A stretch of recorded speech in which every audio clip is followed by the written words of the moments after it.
Hi everybody, welcome to Wednesday 4/1.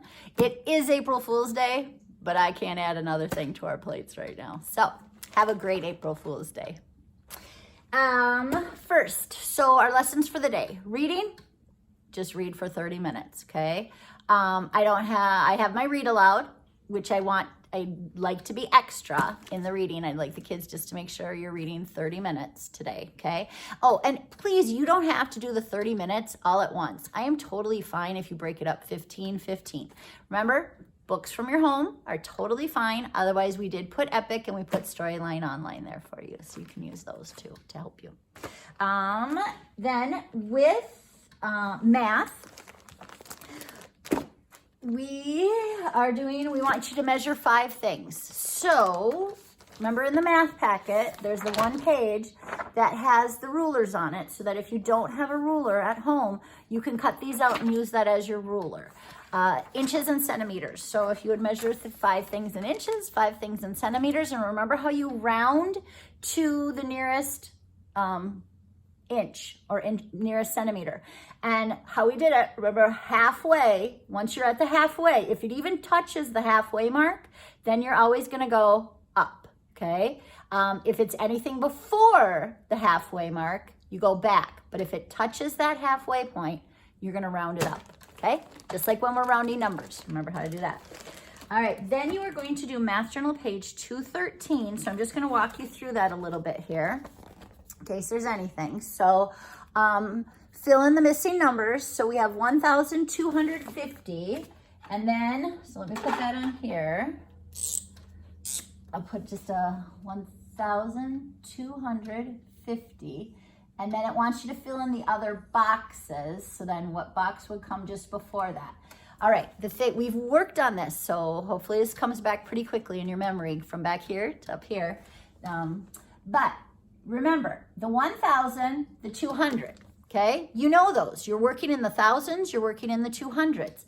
What you need to look at is the 50. So what number on the hundreds chart would come just before 50? And if you need to use the hundreds chart, we put one in there. Oh, no, actually, well, I can't remember if we put one in, but there is one in the back of your book. So you can always use that. But what number comes just before 50? And that's where you have the 49.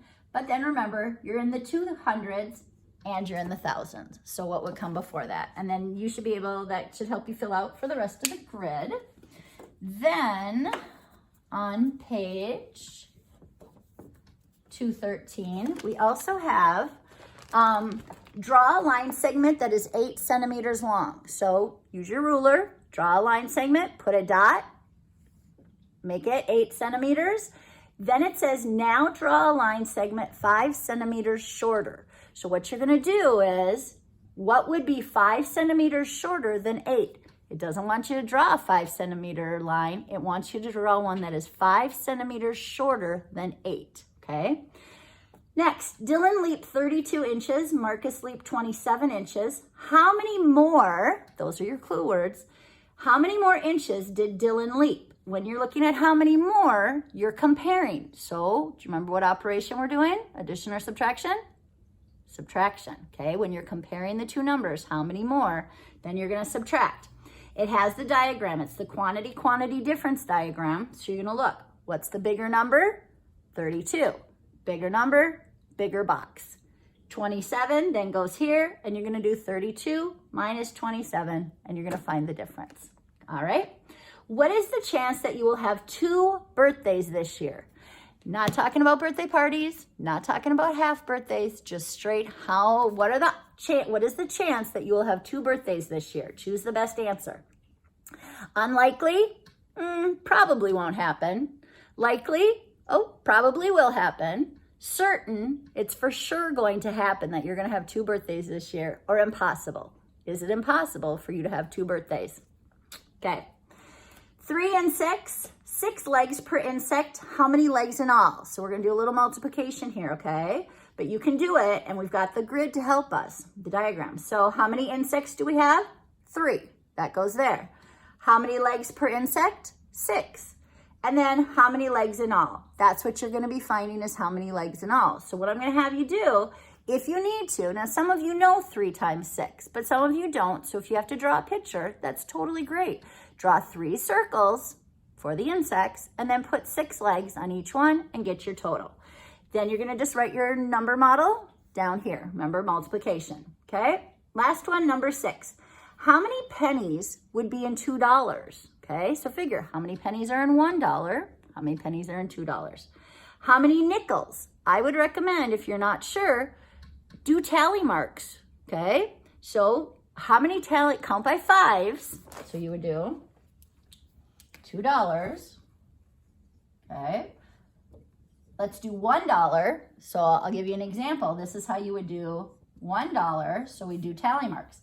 5, 10, 15, 20, 25, 30, 35, 40, 45, 50, 55, 60, 65, 70, 75, 80, 85, 90, 95, $1. So how many are in $1? 5, 10, 15, 20. So then you have to figure out how many are in $2. But always, you know, remember we've talked about, if you need to, draw a picture. It helps you figure it out more. This time I used tally marks. All right, you're gonna do the same thing for dimes. $2. How many dimes are in $2? How many quarters are in $2? Okay, and remember, we clap our quarters. Here we go. 25, 50, 75, $1. 25, 50, 75, $1. All right, then word study. So in your word study packet, that's in your language arts bag, you have Unit 7, Week 2, and we want you to read your day 3 and your day 4 words, okay? Just read them to somebody at home so we know you're saying them correctly, all right? And then, if you turn your 2 pages, practice your sight words if you need to. If you know them all and have already read them to somebody and got them right, you're fine. But if there are some you need to practice them because we are gonna do an assessment on Friday of them, which I will be explaining more later. Don't worry, you'll be fine. Okay, so that's in your language arts packet. And then health, we have you watching a Brain Pop video called Going to the Doctor, okay? Brain Pop, Going to the Doctor. Hopefully you can do this. And remember, Mouse and the Motorcycle, Chapter 3. I really hope you're enjoying it. So have a great day. Email me with any questions, all right? Thanks.